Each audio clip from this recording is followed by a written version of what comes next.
Welcome, movie fans. Thank you for joining us for episode 71 of Reading Between the Reels. If you're a new listener, we're so glad you found us. And if you've been enjoying the show, please tell someone about us. Send a tweet, post to Facebook, write a review on your favorite podcast catcher, or just recommend the show to a friend. I'm Craig Dickinson, and today on the show, I'll be sharing the first in a series of Star Wars conversations that my English classes participated with special guests. And today we have for you on the show Anthony King from Force Ghost Conversations and Jeff McGee of Marvin Dog Media and Star Wars Splash Page. We hope you enjoy the show. Who is your favorite character and who's your least favorite character? Why? Wow, that's a great question. My favorite character is Anakin Skywalker.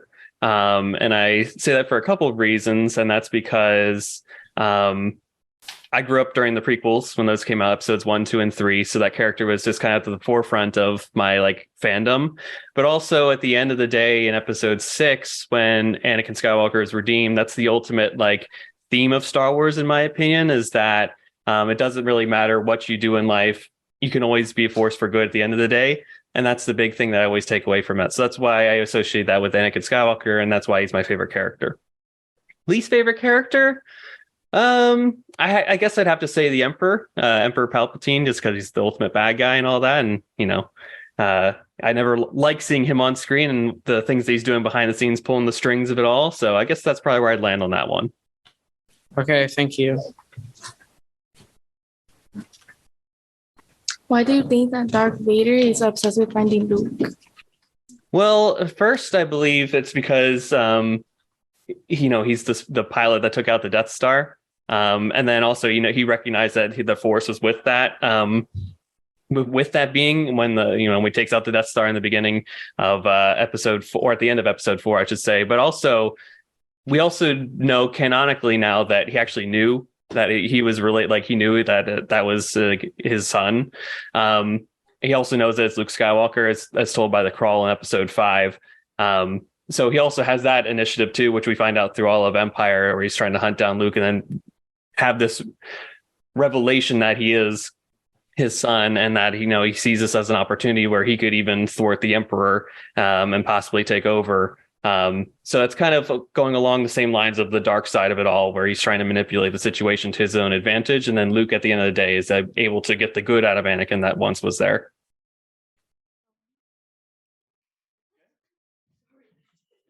Who do you think is braver, Anakin or Luke? Who I think is better? Braver.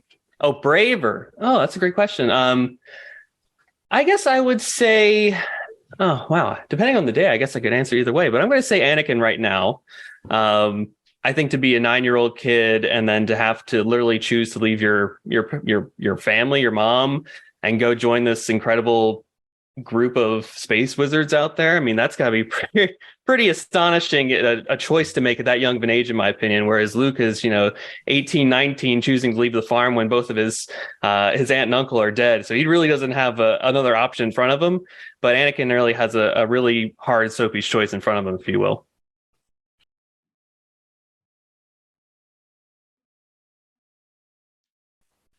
All right. So what if Luke and Leia had, switched places from the start? That's another great question. Swapped, I guess. I think it, yeah, that's a really good one. I mean, that's a great what if. I would say it probably ends up the same way at the end of the day. They probably connect with each other at similar points. I think it actually follows through the same way as it would. I don't think the story changes too much. Now, of course, their characters are slightly different, probably how they get from point A to point B. I think Leia is more determined and brash than Luke is at times. But overall, I think that, and even there's a chance there that, maybe Leia is the ultimate Jedi. I mean, they both have Force abilities. So I think it all ends up the same at the end of the day. Okay. Thank you. You're welcome. What do you think would have happened if Darth Maul killed both Qui-Gon and Obi-Wan? Ooh, that's a great question. So I think that in that case, that's Maul's ultimate victory. I think he's really the pupil that he always wanted to be for Palpatine. And instead of being cast aside as another character, or a failed character in his opinion. I think he's the number 2. I think they assert themselves. Probably the Clone Wars still happen as they were intended to. I think that was part of the grand plan of it all. But I think he stays in the mix, and then eventually he probably become, I don't know, he probably just would secretly show himself as Palpatine's like one of his henchmen or something like that in the Senate and all that. I think he would probably show his face a bit more. I think that he would do that, and then eventually maybe the plans just wouldn't necessarily be like go to Dooku and then to Anakin and all that stuff. I think Maul would probably just have stuck around a bit more. Yeah. Well, thank you. You're welcome. Thanks for the question. What Star Wars film is your favorite? My favorite Star Wars film is Episode 3, Revenge of the Sith. That's the last film that I saw with my uncle, who introduced me to Star Wars growing up. So I have fond memories of that. I saw it on opening night with him, and I saw it like 3 times in the theater. So it was just a great experience for me overall. Thank you. Has anyone died or get injured while filming Star Wars? Not that I'm aware of. I'm sure some people have gotten injured over the years, of course, when they're doing these stunts and all that stuff. But in terms of death, I don't think anyone has died on set yet.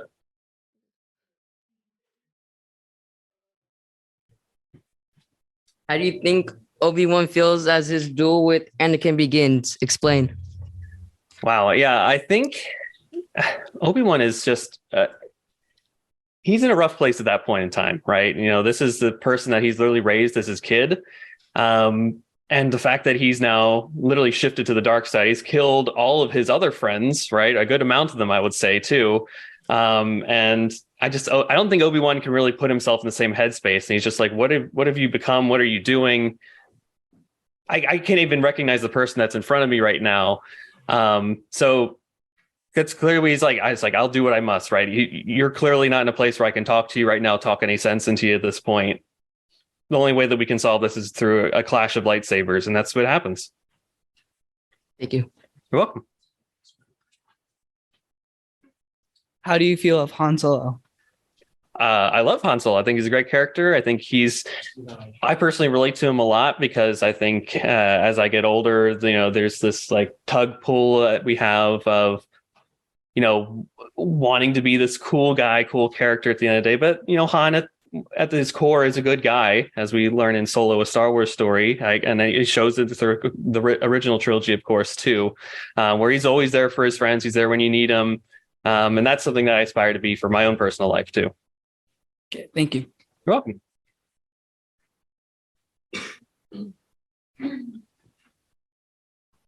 Do you think if the rest of the Bad Batch had the chips working, do you think that could have had an effect on the rest of Star Wars?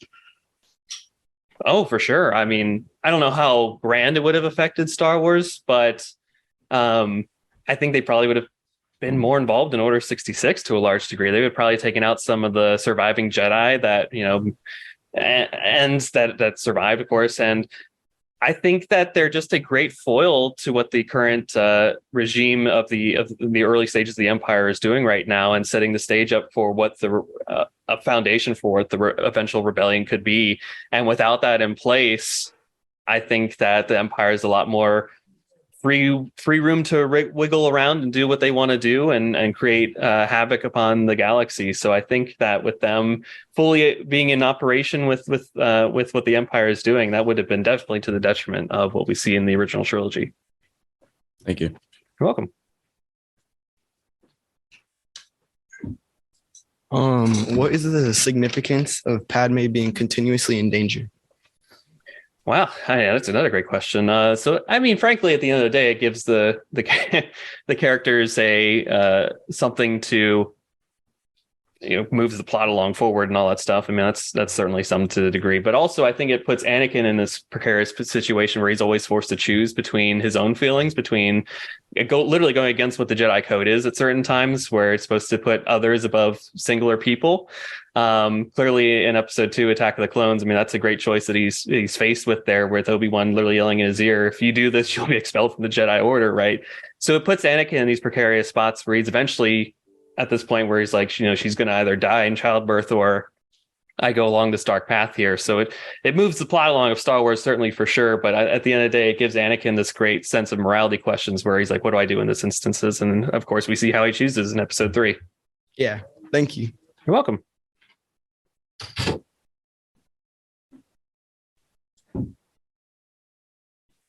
What's up? Hey. How's your day going? Yeah, pretty good. Thanks. Oh, that's pretty sick. How come Kylo Ren's sword is like different? So his actually is like in canon, it's a bit of a throwback to earlier Star Wars stories, so the High Republic, the Old Republic, and that type of stuff. It's called a crossguard lightsaber, so it's kind of referring back to an older time, and that in terms of its design. So I think it's pretty cool design at the end of the day too. Oh, that's sick. I didn't know that. Yeah, you're welcome. That's so sick. Thank you. Why might it be a bad idea to give Anakin the assignment to protect Padme? Well, I mean, because it put them together, which I think he's young. He certainly has an interest and an infatuation for her, as described. He's been dreaming about her ever since he saw her last, right? So to put him in this position where he could have this temptation of like these romantic entanglements that certainly are against the Jedi code at this point, at least in terms of episode 2, putting them together is certainly, and also Padme is also a very strong-willed person where she's going to do what she wants to do. And certainly, as we've seen in both episodes 1 and 2, she keeps that through and through. Yeah, putting them together is certainly a dangerous thing because, the romantic entanglements. And of course, Padme's like, I'm going to Tatooine and you're coming with, one way or the other, once he tells her about his, Anakin tells her about the visions that he's had about his mom and all that. And of course, they go to Geonosis to go save Obi-Wan too, right? So all that stuff was certainly against what they were told to do, right? They were told to kind of stay put. So when all that comes together, they certainly were two big explosions just waiting to go off. Thank you. Why does Luke finally give in to his anger? Well, it's because he's pushed to the point where he's afraid that his friends are going to be threatened. Right? He's at this point where he's at he's both in Empire, where he goes off to basically try and think he saves his friends, where instead of completing his training with Yoda, he goes off when he's not necessarily ready to be facing Vader at that point in his Jedi training. And also in episode 6, when he kind of gets into it a little bit, when he's fighting Vader and Vader finds out about his sister, right? Something that he wanted to keep away from, that truth away from him as a overall.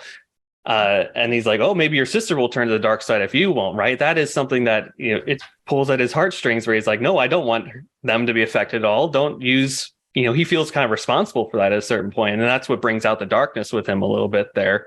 The temptation that, his friends could be used against him as well, right? Or to be used as agents for evil at that point. And that brings out, I mean, honestly, it's relatable too. I would feel pull from my darkness as well if I felt like my friends were threatened. So that's where I land on that one. Okay, thank you. Welcome. What was your reaction? What was your reaction when you found out Luke and Leia were siblings? Wow, that's a great question, because I watched them in such a weird order that I I knew what would happen like in the movies before I actually watched it for the first time. You know what I mean? Like, it was just like one of those things that was such a part of our pop culture for me growing up that I knew that they were siblings before. Like, it wasn't such a big reveal in the movie itself to me, but I just love how the actors deliver that scene with Mark Hamill and Carrie Fisher on that on the in this village in Endor, when they're just kind of on that bridge talking with each other. I feel like it's a very warm and empowering experience between the two of them, where they both kind of know at the end of the day about that, without ever having to actually say it to each other. So I guess it wasn't really such a big reveal to me at the time, unfortunately. But it definitely is. I'm a big fan of it story wise and what it does for Star Wars overall.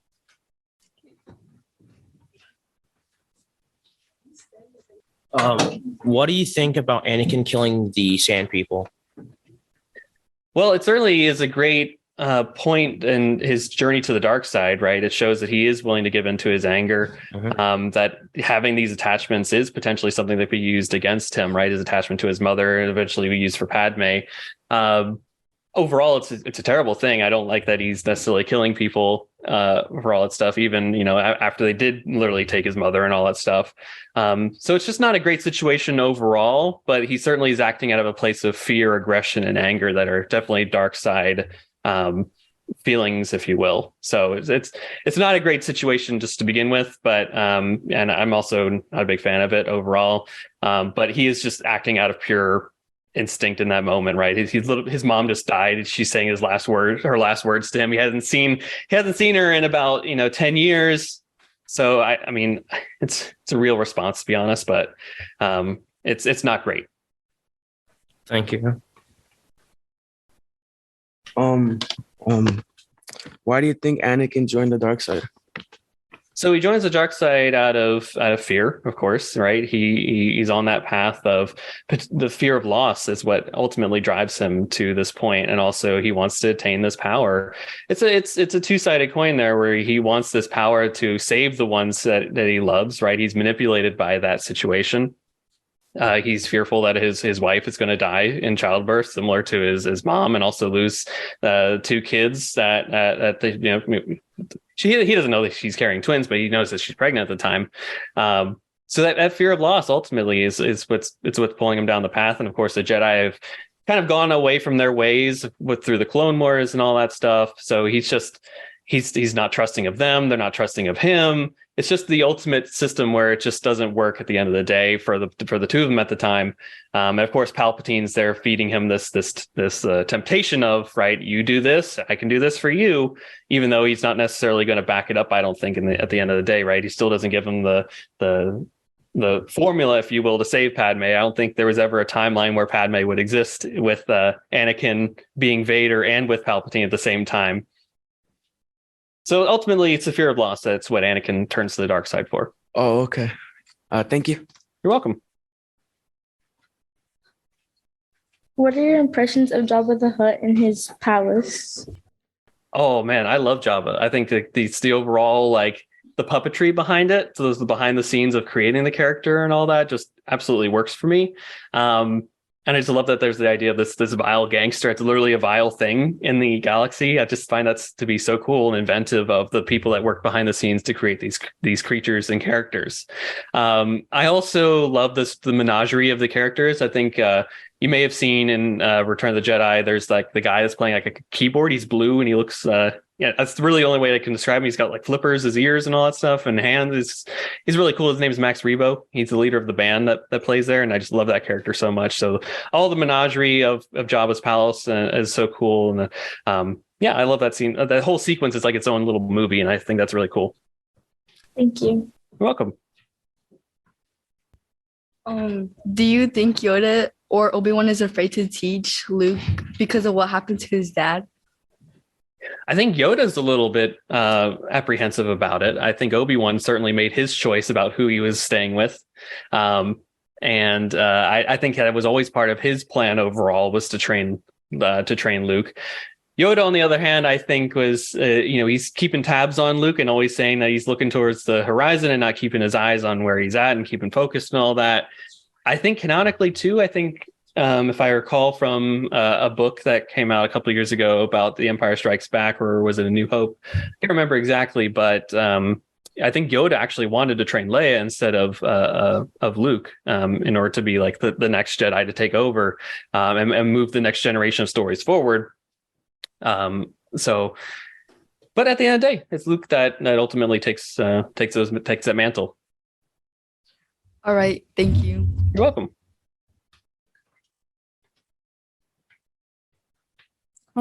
Why do you think the Imperial officers are more afraid of the Emperor than Darth Vader? Ooh, that's another great question. I mean, well, because Vader ultimately serves a higher master too, and if Vader is potentially afraid of somebody, and I'm afraid of Vader, then I should certainly be afraid of who Vader is afraid of, right? And if you see Vader, that's really bad, but the Emperor really doesn't come out for a whole lot of reasons. So if he's making a house call, if you will, something's really wrong. So for all those people working on Death Star 2 that aren't necessarily moving fast in the construction process as they would like, they're certainly, their jobs are in jeopardy and their lives are definitely in jeopardy too at that point. Thanks. Good morning. Hello. Why was the Emperor so obsessed with replacing Vader with Luke? My take on that has always been that because George Lucas introduced the concept of midichlorians in the sequels, when Vader got his limbs cut off, that depleted his midichlorian count. So technically, Luke was stronger in the Force than Vader was. So you know how some people like to trade their car in for a new model? I kind of feel like that's what the Emperor was doing there. He just wanted to trade up for a new model. Thank you. Sure. Do you think that Order 66 has correlation to friendly fire from games like Call of Duty? Oh my God. Oh, wow. It's a good question. Full disclosure, I've never played Call of Duty, but I have friends who play it and I've watched them play it a lot. But possibly. Yeah, that's it. Well, tell me a little bit about, is that a campaign or something within Call of Duty? What is friendly fire considered? Friendly fire means that like you can harm your friendlies. Gotcha. Okay, I thought maybe that was like a version of Call of Duty. I think that's a good way to look at it. But at the end of the day, the clones were programmed to, when Order 66 was invoked, they were programmed to see the Jedi as their enemies. So I don't know. I think the Jedi would see it that way, but the clones wouldn't. So yes and no. Okay, how's that for a non-committal answer? Great question. What were your thoughts about the clone troopers fighting for the Jedi? The clone troopers fighting for the Jedi? Yeah. I felt good about it. I thought I had a hard time believing that not a single one of them would have any misgivings about going after these people that they'd served with. So to me, it was sort of like being asked to go after your commanding officer or something, or a friend. So I actually liked that. I liked that they went there with the storytelling. What did you think? It was cool. Okay. Yeah. Why do you think Anakin stayed on the dark side after Padme died? Why did he stay on the dark side after Padme died? Okay. Yeah.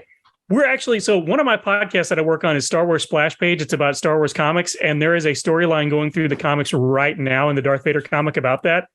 He thought she was dead. He thought that she had died. I thought that he had killed her. And so at that point he was like, well, I kind of took it to mean that I'm all in. So if I go back now, it's just going to waste her life. So at least if I do this, if I keep going down this path, I can do what I set out to do and honor her memory, which is messed up. But I think that's kind of where he was in his mind. That's how far gone he was. What do you think? I don't really think that he knew that she died, but like when he choked her, I think that he knew that she died, but like I don't know why that like he stayed on the dark side. Yeah, he was just messed up. Yeah. I think he was just mad because his mom died. Yeah, that's a good part of it. Yeah, my friend Matt always just says the main storyline for Anakin is just, man, chill out. If he had just learned to chill out, things would have been just fine, right? Yeah. Awesome. Thank you. Sure, good question. How do you think Padme died? How did she die? I think that they say in the movie that there's no reason for her to die. The assumption is that she kind of died of a broken heart. I think that she just kind of. That's a great question. Some people think that she died because the Emperor siphoned off her life to give it to Vader. And I think there's something to that, but there's nothing in the story to indicate that. So my theory on it is that she was just so heartbroken at Anakin's betrayal that she saw no reason to go on, which is messed up because she just had kids, right? Why wouldn't you want to live for your kids? So I think there was probably something more to it, but I think it was probably just the strain of everything. Maybe when Anakin choked her, maybe he did. Maybe that is what did it. I don't know. What do you think? I think she died of a broken heart. Okay, that's fair. Hello. Hi. So I was wondering, in the Clone Wars, Ahsoka leaves Anakin as the Padawan, and I was wondering if Ahsoka would have stayed as Anakin's Padawan, if she would have also died with the rest of the Jedi, or if you think she'd live. I'm afraid she probably would have died because she would have been in the middle of all of that, right? And she was still young enough when it happened that, she did survive because you've seen the episode where they came after her at the end of this season. Yeah. I think she would have tried her best to get out of there, but I think her guard would not have been up as long. So I think she probably would have been killed. So I think that was what saved her life. What do you think? I think she might have gotten corrupt by Anakin because of his way of thought. It's interesting. Maybe I'm gonna have to think about that. That's good. Thank you. All right, thank you. Why was Star Wars set for a long time ago? I think that's because George Lucas didn't want it to be set in the future, and his whole thing was this is sort of a fairy tale, and fairy tales are always long ago and far away, like in a kingdom far away or whatever. And so I think that sort of just sets it up as being more of a mythology than a science fiction story. I think he didn't want it to be science fiction; he wanted it to be fantasy. Okay, and that's what I've always thought about that. Good question. When Darth Maul and Qui-Gon are fighting, why didn't Obi-Wan use his super force speed to catch up and get by the laser gates? I have had every time I've watched that movie with somebody who had never seen it before, they asked me that same question. And my guess is he didn't want to overshoot and run past him. And B, he was afraid that if they did close while he was in mid run, they would close on him and he would be killed. So I think he was probably just being overly cautious. What do you think? I don't know. I think he was a little dumb not to use his super force speed. Yeah, they introduce it and then don't use it. That's kind of weird, right? Yeah. Yeah, I'm with you there. Thank you. Sure. Who do you think is the strongest Sith or Jedi? The strongest Sith, obviously, I think is probably Palpatine because look at what he did. And as far as the Jedi, maybe Yoda. I think Yoda, but I also kind of think Obi-Wan probably had as much power as Yoda. So I would say either Yoda or Obi-Wan to me. And I'm not that well versed into anything outside the movies. So I think Palpatine is the strongest Sith, and I think probably either Yoda or Obi-Wan are the strongest Jedi. What do you think? For Jedi, in my opinion, I think Qui-Gon because he I don't think he finished teaching Obi-Wan everything, or did he? That's true. And he's the one who first figured out how to come back as a Force ghost too. So you may be onto something there. Yeah. Thank you. Sure. What if Leia and Luke died during birth? What if Leia? Oh man, we'd be in trouble, wouldn't we? There would be nobody to go against Vader or the Emperor. I think I think we would have been. Yeah, everybody would have been lost, right? Wouldn't they? Yeah. I don't know. Do you think somebody else would have stepped up? I don't know. Maybe. Yeah, but Leia was leading the rebellion, so we lost that. Luke, man, you're bumming me out.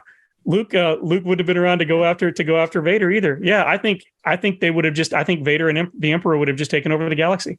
Yeah. Yeah, that's sad. Good question. I've never thought of that before. What if Anakin's mom was the one to go with Qui-Gon and Obi-Wan instead of Anakin? Oh, well, let's see. I don't know that things would have been much different. I think it would have been worse because Anakin would have had all of these Force powers, but not known what to do with them. And then you just got Watto there being mean to him all day long. So he probably would have killed Watto by the time he was 12. And then he would have struck out on his own and he would have turned into a pirate. That's what I think. What do you think? Honestly, the same thing. Okay. Yeah. Yeah, that makes sense. That's a great question. How different do you think things would be if Darth Vader ended up living? Oh, I think if Darth Vader had ended up living, I think the First Order would not have happened because you've got somebody who was around when all of it happened the first time. And I think you've got somebody with some authority who can speak to what he's seeing. So I think things would have been, on the one hand, things would have gone a lot smoother because that wouldn't have happened. But I think he would have had a hard time getting people to trust him again, right? Wouldn't you? Yeah. Yeah. I think, what do you think would have happened? Honestly, the same thing. I don't Same think thing. anyone would trust him. Yeah. Yeah, exactly. Yeah. It'd be hard to trust somebody after that, wouldn't it? Mhm. Yeah. Great question. So, what if Mace Windu had successfully killed the Emperor? Oh man, that's tough. On the one hand, it would have stopped everything in its tracks right then. But then you've got a Jedi who has just killed the leader of everything. So I think somebody else in Palpatine's camp would have stepped up and would have started doing everything behind the scenes again. And I think the same thing would have happened. I think it would have just taken longer. Yeah, probably. Probably so. You think so? Mm-hmm. Yeah, that's a good question. Yeah. It would have been a mess. All right. Thanks. Good question. How come they never use that like speed thing, like the force thing, like in any of the movies? Any other movies? That's an excellent question. And my only answer to that is George Lucas wasn't a very good writer. Mr. Dickinson might slap my hand for that, but I think it was just. No, I think it's the same thing as like, why all of a sudden, why could R2-D2 fly in the prequels but not in the others? I think it was just something that nobody thought about until then. And then, actually you could make the case though that there was nobody around to teach it to anybody else. So I'm going to take back what I said about George Lucas, Mr. Dickinson. I'm going to take it back. I think it's because there was nobody around to teach Luke how to run fast. That's what I'm going to go with. What do you think? They just like didn't teach the they like didn't teach. I don't know. They just didn't learn it. Yeah, there was like I said, there was nobody around to teach it after all the Jedi were killed. Right? Yeah, I think you're probably right. Yeah. Good question. All right. Have a good day. Oh, is he shutting it down now? What causes Vader to break away from the dark side and the control of the Emperor? I think it was seeing his son. I think he finally realized, this guy's killing my kid. I've got to do something about this. And I think in that moment, I think he was remembering everything that the Emperor had told him and realizing all of those lies, right? Because he didn't even, he thought Padme died, didn't know he had a kid. I don't know why it took him that long to get to it, but that's what I've always thought, is it just, he couldn't take his son suffering like that. What do you think? Yeah, kind of like, I think that like he realized that like being on the dark side doesn't actually like save lives. So he kind of like felt bad. Yeah, I think you're right. Good question. Thanks. How do you think Anakin got the scar on his eye? Oh, if you watch the Clone Wars cartoon, not the one that was on Comedy Central, but Cartoon Network, there's another one that Gendy Tartakovsky did that shows how he got that scar. And it was in a battle with, was it Asajj Ventress, Mr. Dickinson? Yes. I think. I should Yeah. do that. Yeah. Yeah. She gave him the scar. But they never answered it in the movies, though. Yeah, he just showed up. So if I hadn't seen that, I would just assume that he cut himself shaving. I don't know. Good question. Do you like Luke? Do I like Luke? Yeah, I like Luke. I like Luke a lot better now. Like since the sequel trilogy has come out, I actually like him a lot better than I did in the original trilogy. And not that I didn't like him before, I just didn't find him that interesting. But I think what they did with him in The Last Jedi was a lot more, made him a lot more interesting. Do you like Luke? Mm-mm. Oh, what do you not like Luke? He's annoying. He's annoying? Yeah. Who's your favorite character? Probably Palpatine. Oh, wow. Palpatine. You know what? He's an interesting character. I can see that. I can see that. Mine is Han Solo all the way. Why is Darth Vader so obsessed with finding Luke? That's his kid, man. That's his kid. He may not know it yet, but that's his kid. He blew up his toy. He blew up the Death Star. If somebody blew up your car or your house, wouldn't you want to get revenge? Yeah. And I think he can feel the Force and he can feel that connection. And I think he just wants to confirm that he is who he thinks he is. What do you think? I don't know. Okay. Well, that's what I think. So feel free to steal that idea. What do you think would have happened if Anakin wouldn't have died? If Anakin, well, somebody had asked, you mean if he hadn't become Vader or if he hadn't died at the end of Jedi? Died at the end. At the end, yeah, it's like we were talking about before. I think he would have had a hard time assimilating because nobody's going to trust him after he kills, everybody and everything. But I think at the end of the day, it probably would have meant that the First Order didn't come around. Yeah, good question. What do you think of the way Han and Leia interact with each other? Han and Leia, I think that's my favorite part of all the movies is Han and Leia's story. So it's really, I think it's real. It's one of the more like authentic things in the films because you've got these two people that start out hating one another and then they realize they're actually in love. But I love it. It's my favorite thing in the movie. What do you think about it? The same thing you said, like hate to love. Yeah, exactly. Yeah, exactly. Hey, what did you think about General Grievous when you first saw him? I thought he was cool. Well, see, my first introduction to him was in that cartoon series I was talking about before, the hand-drawn animation. And he looked kind of goofy because when he had all of his lightsabers, he was hopping on one foot. But when I saw him in the Revenge of the Sith, I thought he looked really cool. And I was sad that he turned out to be kind of a punk. Yeah. What do you like Grievous? I thought it was cool until he died in Revenge of the Sith. Exactly, right? He died too quick. Yeah. Died too easy. He got shot like 3 times and then went down. Yeah, exactly. What's that about? Cyborg. Exactly. Yeah, and he's got 4 lightsabers. How do you kill somebody with 4 lightsabers? Skill. Unless you're Obi-Wan Kenobi. Right? Yeah. Cool. All right. Good question. Why do you think Anakin joined the dark side? I think he